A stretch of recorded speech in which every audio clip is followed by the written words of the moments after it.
Ahlan wa sahlan wa marhaban mpenzi mtazamaji, assalamu alaikum warahmatullahi wabarakatuh. Natumai mzima buheri wa afya. Jina langu ni Haifa Muhammad na karibu katika kipindi kipendacho Pewa Asubuhi ndani ya kitengo Gumzo la Vijana. Mpenzi mtazamaji, ni furaha siku ya leo kuwa naye ndugu yetu, kaka yetu ambaye tumezidi kuwa naye ndani ya studio zetu za Mahdi TV. Si mwingine ni Aiza Maresi ambaye amezidi kutuelezea mengi na mengi zaidi kuhusiana na swala zima la vijana, hasa vitu ambavyo vinakuhusu wewe vijana ukiweza kufahamu na kesho utaweza kufaidika navyo. Mpenzi mtazamaji, siku ya leo tutaenda kuangazia leadership styles. Wanakuambia nadhani ni mbinu tofauti tofauti za uongozi ambazo huwa ziko, na inshallah tukielekea kwake tuweza kufahamu mengi na mengi zaidi. Habari ya asubuhi Isaya. Nzuri sana, nashukuru. Karibu. Asante. Jinsi uko nyumbani, karibu tena na asante kwa kufika katika studio zetu za Mahdi TV. Na tukielekea katika swala letu la leo, tulikuwa tunataka kuangazia leadership styles. Tutaka kufahamu zaidi kuhusiana na swala hilo.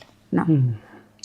Okay, asante sana Haifa, na tukiongelea about leadership styles of which there's something we need to know that leadership means different things to different people. Different people define leadership differently, and that's also what will determine the style of leadership yenye kila mtu anaweza chukua. So we have different types of leadership styles, but we have those that are very common. Those are the ones that we are going to deal with. You know, as society, in this modern society, as we develop, as we evolve, different things emerge. Also the same as different styles also emerge. And each and every style of leadership has its benefits and its disadvantages. Pros and cons. Yeah, and also it depends with the situation. In which situation are you? So you cannot say that you are in this situation and you take a different leadership style. Yeah. So there's something you must understand that this common misconception about leadership, whereby most people think that you must be in an elected position or an appointed position for you to hold leadership role, or for you to become a leader. In the past, most great leaders, they did not hold a leadership position. For example, Mahatma Gandhi, Martin Luther King.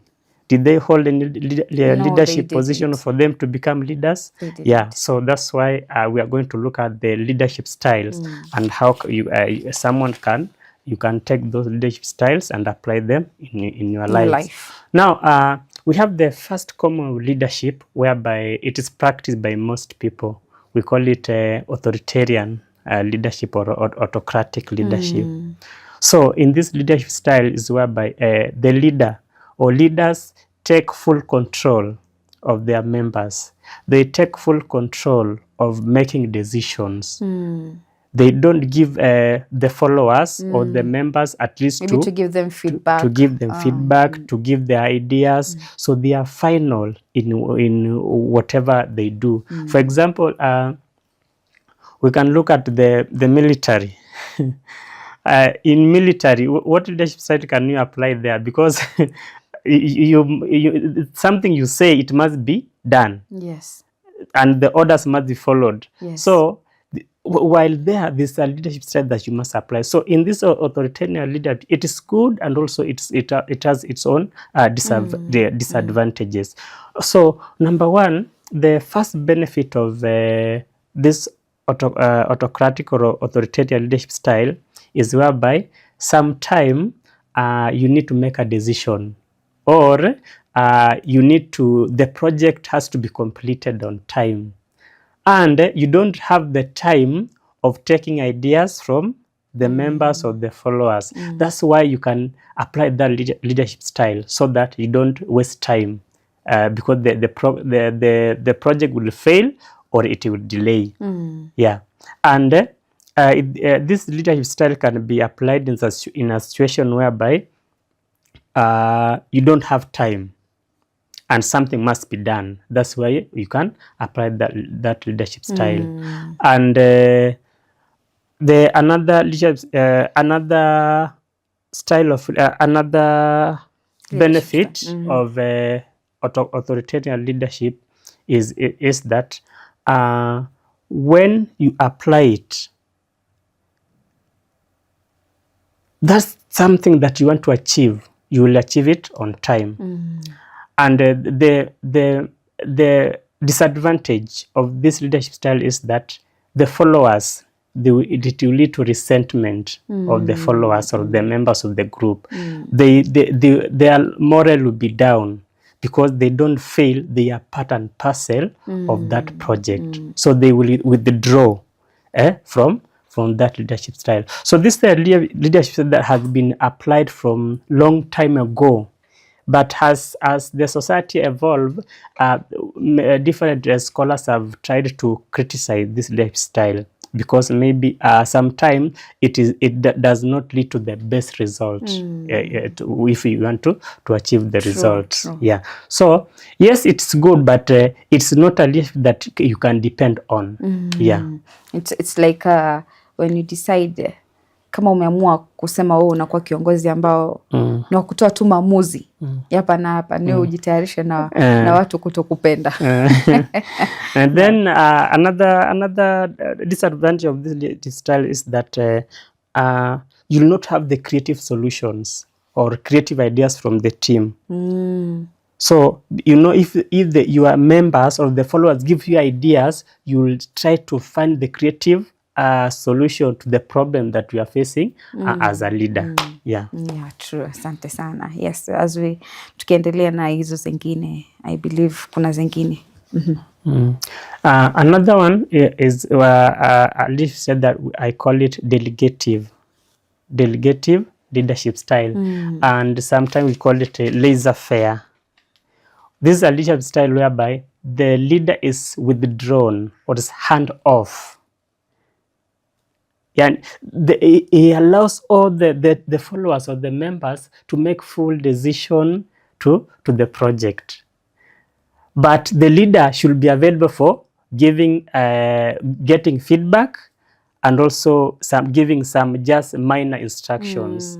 And this leadership style can be applied whereby the members or the followers are very skilled. They are motivated to achieve the goals of the project. For example, if your team members are motivated, they are highly educated, you can give them the project, then as a leader, you just step aside. Leave them to do their work. You leave them to do their work. But as a leader, you are available for giving some just minor instruction and feedback. And maybe seeing how the work is going. How the work is going. So most people have criticized this leader as because the leader is withdrawn, is hand off. He does not follow up one by one for the followers. But remember, the leadership style, you must apply it whereby you know your members are very skilled, very educated, and they are motivated to achieve the goals. Because if you have a team members who do not have the knowledge to do the work, they are not skilled, then they are not self-motivated, and you as a leader, you just leave them to do the work, what will happen? The project will not be completed because the members want you to be there to guide them.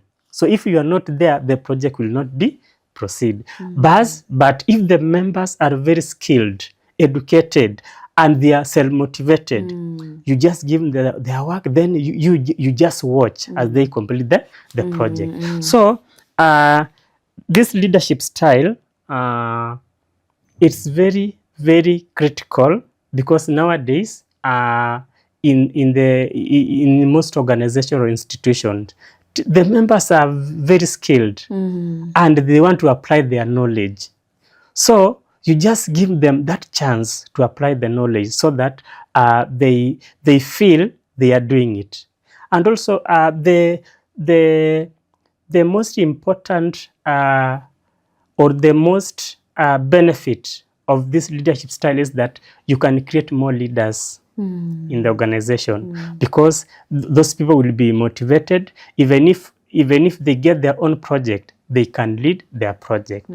And the most disadvantage of this leadership style is whereby when you find that the members you are leading, they are not motivated, they are not skilled, then you give them the work to do. You may find that the project can fail, or the project they cannot meet the deadline. Because some members cannot set their own deadline to meet. They want the leader to be there so that they can push themselves. So that's the main disadvantage of this leadership style. Okay. So then another style of leader, I call it democratic. In other words, we can call it participative leadership. This is whereby the leader, before making any decision, he consults all the members, gets ideas from the members, then members feel they are involved in the process of making decision. So members, they become motivated to achieve the goals of the project, because the leader is engaged. The members feel engaged. They feel they are recognized. You see, so because when you find you are as a leader, for example, when you are working somewhere, sometimes money cannot be the motivating factor. Just recognition is enough. Just being given the chance to give your ideas, to give your opinions. That's also what motivates the employees. Yeah, I think it happens a lot in our country, Kenya, because as we all see, during maybe when the government wants to achieve something or wants to come into conclusion, they set the public participation thing. So in each counties, you might see maybe public participation concerning maybe this and that. So we know our country, how it is. Okay, yes, but this misconception about this participative or democratic leadership style. It's whereby you can find a situation whereby the leader just want to do it for formality. Exactly. You see? So in most countries, if you see maybe that we have that public participation, they just doing it because it is in the constitution. But at the end of the day, when it goes back to the table, they follow what they were supposed to do. True. So we have that misconception whereby it is just being used for formalities. It is not being used for the goodness of the institution or of the country. Asante sana Isaiah. Kwa hilo acha tuachie hapa kwa sasa, tukirudi katika awamu ya pili tutaweza kuendelea zaidi. Kurudi kwako mpenzi mtazamaji, natumai katika awamu ya kwanza tukiwa na Isaiah Maresi umeweza kufahamu mengi kuhusiana na leadership styles, ambazo ni mbinu tofauti za uongozi ambazo unaweza kuzifahamu. Hapo utaweza kujitambua wewe ni kiongozi wa aina gani, ni mbinu gani unatumia katika kufanya uongozi wako. Inshallah mpenzi mtazamaji, acha tuchukue mapumziko, tutakaporudi tuendelee zaidi. Assalamu alaikum warahmatullahi wabarakatuh. Mpenzi mtazamaji, karibu tena katika awamu ya pili ya kipindi kipendacho Pewa Asubuhi ndani ya kitengo Gumzo la Vijana. Mpenzi mtazamaji, kama ilivyo desturi yetu ni kwamba Isaiah Maresi anazidi kutuelezea mengi na mengi zaidi, haswa yanayohusiana na uongozi. Upande wa leadership styles ni mbinu tofauti za uongozi. Wanatuambia ndio kuna kiongozi unaweza shangaa mbona anatumia mbinu hii, kwa sababu ni mbinu yake ambayo inamruhusu. Ametuelezea mifano na akatupa upande wa wanajeshi, na pia kuna wengine ambao labda ni kikundi, kuna kiongozi lakini anawafuatilia kwa sababu ukiangalia labda wafanyikazi wake ni watu wanaojituma. Na pia upande wa tatu tunaangalia mfano tumetoa, ingawa tunajua haufuati. Mpenzi mtazamaji, tukielekea kwake Isaiah tutaweza kufahamu mengi na mengi zaidi. Na Isaiah, tukirudi kwako tukiendelea na swala zima la leadership styles. Asha, kabla tuendelee, tulikuwa tunataka kufahamu, how does a leadership style impact team moral and productivity? Okay, how does leadership style impact team morals and productivity? So, number one, let us look at all these leadership styles that we have discussed about. So, number one, we have a team, and when you are leading that team, each and every person in that team have different personality, have different background, and was raised differently. So how you impress your team members is very much important. As I said earlier, is that when team members feel appreciated, feel that they are being recognized, they will own that project. So for example, let's look at democratic and also this the second one that we call delegative. For example, we have some work that you need to done, but you have looked at your team. At least you see this team, this member can do this job very well, and this team member can do this job very well. So what you can do, you delegate to the person who can do that job very well. When that person feels that is recognized that he has the capacity to do that job, he will own that project, and he will really be inspired to achieve the objective of that project. So long as they just feel part of it. So the leadership style, how will it impact the productivity? When you apply your leadership styles as a leader and you appreciate your members, you recognize them, you delegate duties to them, you sometimes just maybe have team building activities for bonding. Yes. So we have that intrinsic motivation that will motivate them to continue working, because they will now own that project, because they feel they are part and parcel of it.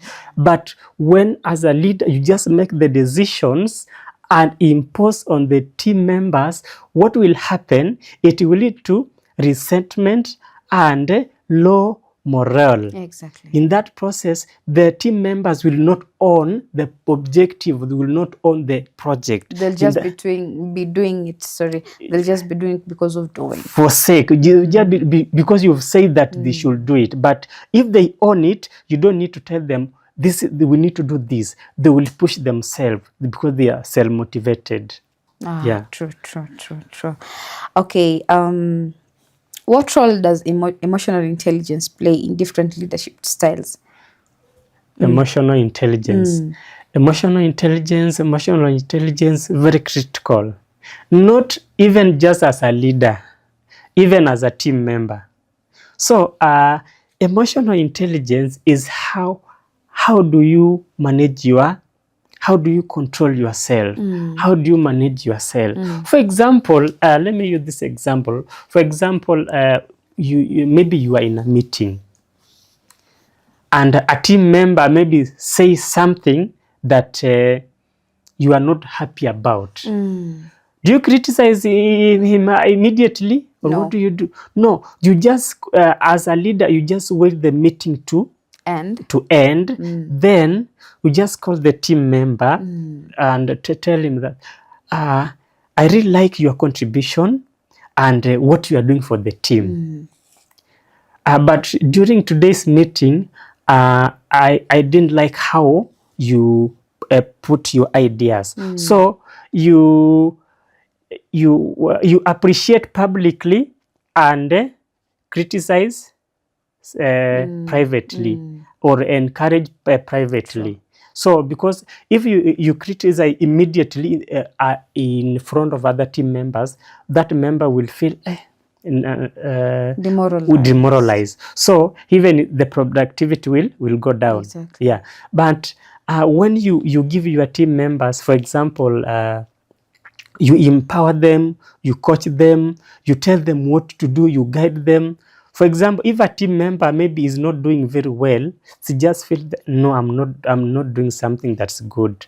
I'm failing my leader. You see? And he'll just push himself to do it. But if you are that kind of leader that you just force everything, you abuse your team members, you just talk anyhow to your team members. It's like you're inflicting fear in them. You are inflicting fear into them. So such kind of a leader, you will find it very hard to manage that team because they will feel they are not part of it. So they are just coming to the meeting because you've called the meeting.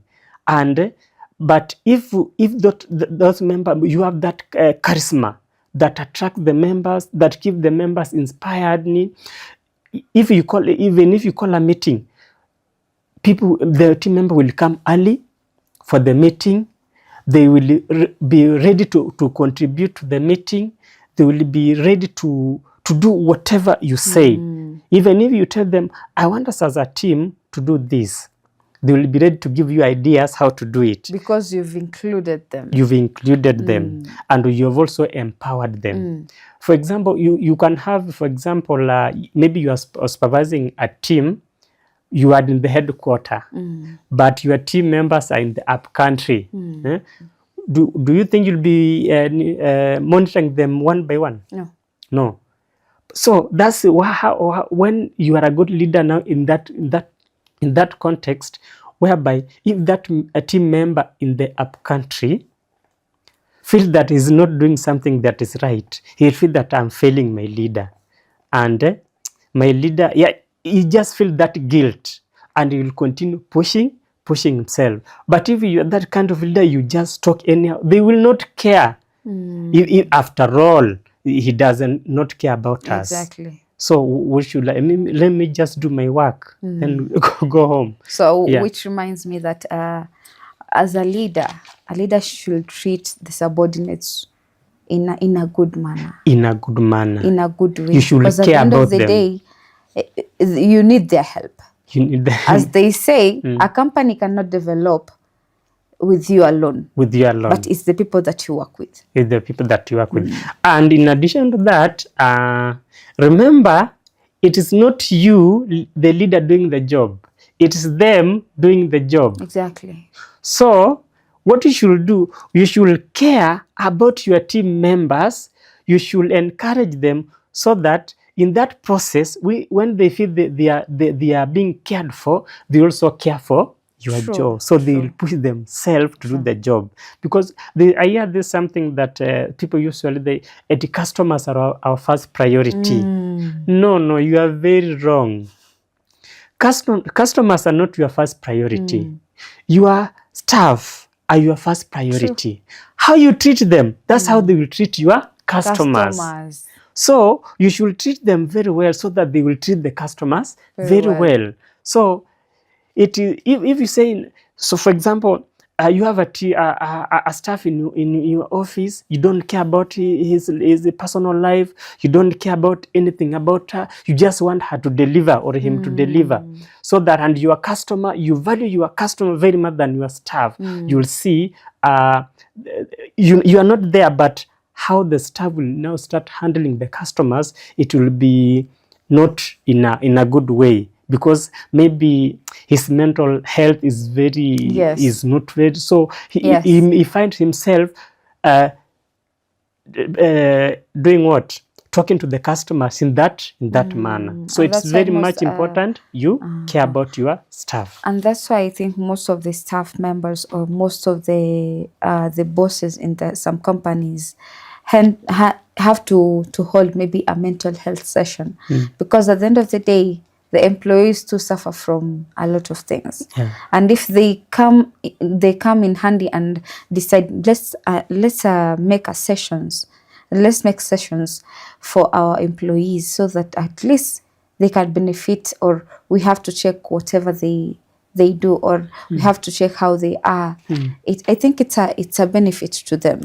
At the end of the day, these people are going to do their work well, because they know, because there's someone who cares for us. It's just true. Care. And it's not also about the team members. We have those leaders at the top. They are also going through a lot. True. In fact, because they are the leaders who handle donors, who handle the top leadership, networking. True. So they also find themselves in that mental health state. So, and if you are not, you will find yourself bring the same what you are going to at the top to the team members. True. So that's where emotional intelligence comes in. You should not allow your emotions to control you as a leader. Try to control your emotion, because whatever you see after saying something, you cannot take it back. True. So you should be very careful. True. Because what you think That's how you'll act and that's how you'll say it. Exactly. And at the end of the day, I think most of the people end up inflicting wounds in someone's heart because of the words that you uttered, of the words that you said, because at the end of the day, you don't know. It's like anger, it's a very bad thing. And I think most of workplaces, anger is usually there. And that's why most of the bosses are being told to usually manage their anger. Yeah. Because at the end of the day, you need this person. Yeah. For your work to be done well, you need this person. But if you come in a way that you can't even control your anger, at the end of the day, you come and inflict a wound on that person.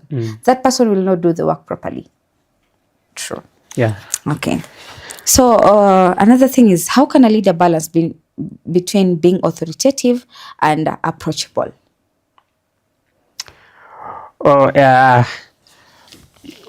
You have authoritative and authoritarian. So authoritarian is whereby, for example, maybe let me use for the parenting styles. Authoritarian parent is that parent whereby his child is there to be seen and not to be heard. And authoritative, that parenting style whereby the child is there to be seen, to be heard. You see, so how can you balance between authoritative and approachable, and being approachable as a leader? Yes. And as a leader, remember also to have boundaries. True. Remember also to have some boundaries. Because if you don't have boundaries, they're going to take advantage of you. The same advantage of you. So, and also the most key thing here is you need to understand your team members. You need to understand them, because you cannot lead people you don't know. So you must, before even if you become a leader to a team, the first thing, learn each and every team member. After learning them, you'll know how to lead your team. True. So, and here remember, with situation, situation will determine the type of leader that you'll embrace. For example, authoritative. I'm authoritarian. You want to achieve a project. You don't have time. Yeah? What do? You just go ahead, make the decision, then after some time, call your team member. Tell them, this is what happened, and this is why we did this. They will understand. But if it is something that you do frequently, they'll know that it is his nature. So, and how approachable. You should be approachable as a leader also. Why? Because maybe because if you are not approachable, something bad may be planning to happen to the organization or to the company or to any institution, and a team member has that information. Because he knows that if I go and share this, I'll find myself into trouble. So he will withhold it. But if he knows that if I share it to my leader, he will take it and he will try to understand me why I said it. So they will be very free to share with you ideas. So in that process, where even if there's a new way you want to achieve the goals of a project, the team members will be ready to give you ideas. So you should be balanced between being authoritarian. You should set boundaries.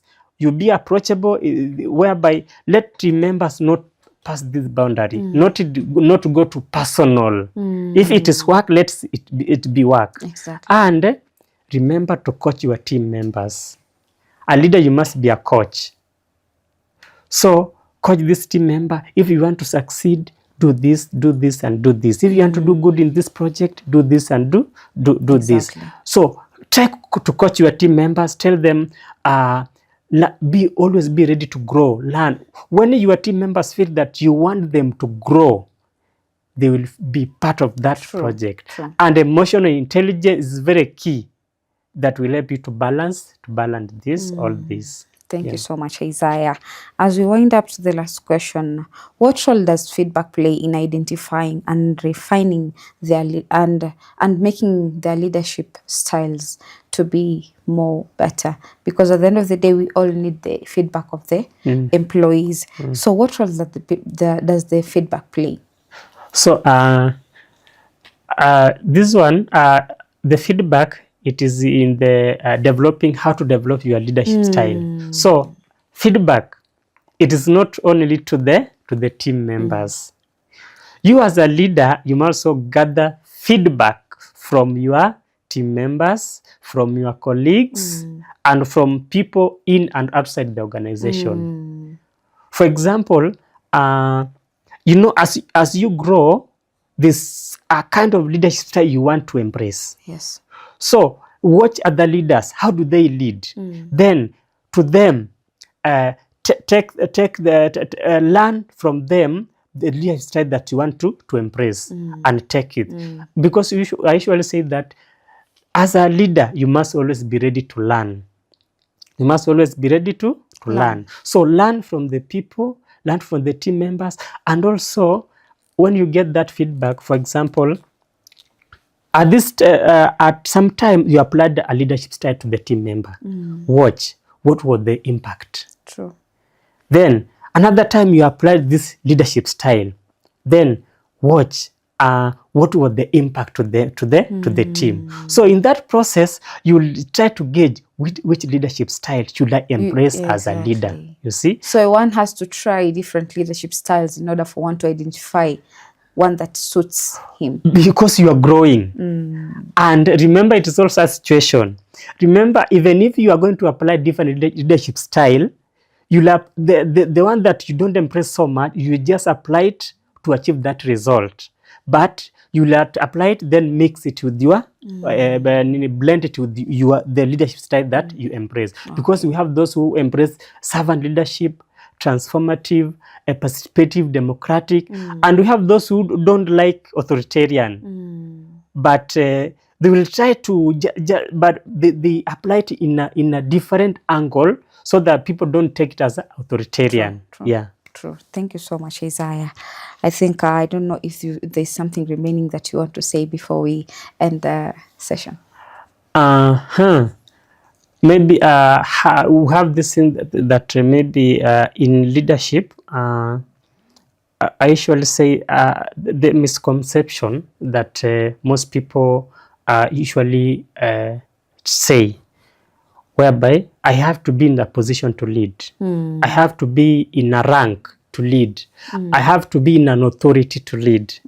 And remember that position is a very good place to start as a leader. But staying there in that position, maintaining it and maintaining is very terrible. True. So it's very good to start leadership in a position, but try to grow. You must grow until you reach to a level. When you become, for example, a manager of an organization, or a supervisor, or a coordinator of an organization. So what you should do, that position is very important to start your leadership. True. But it's very terrible to stay in that position. You must move beyond your position for you to impact on your team members. Because when you move beyond your position, you will be able to coach your team members so that they can bring the result that you need. You'll be able to encourage them to grow in their career. In that process, they will be owning the project, and their result will, productivity will increase. Yes. Yeah. Thank you so much, Isaiah. Asante sana kwa uwepo wako. I think umeenda in depth vizuri, umeelezea vizuri na umejibu maswali vizuri, kwa sababu at the end of the day we need leaders of tomorrow, and what we do today is what defines tomorrow. Yeah. Thank you so much. Asante sana. Kurudi kwako mpenzi mtazamaji, natumai katika awamu ya pili tukiwa na Isaiah Maresi umeweza kufahamu mengi na mengi zaidi. Binafsi nimeweza kufurahi kwa kuwa nimeweza kusoma mawili matatu na kufahamu mawili matatu. Je, mpenzi mtazamaji, na wewe umeweza kufahamu mengi kama nilivyofahamu mimi? Ni jukumu lako kuweza kufahamu uongozi ni nini, na sio lazima uwe katika uongozi ama uwe umechaguliwa kiongozi unayesimamia mahali fulani, bali hata nyumbani wewe ni kiongozi. Mpenzi mtazamaji, kufikia hapo sina mengi ya kusema isipokuwa nikukwambia maasalamu.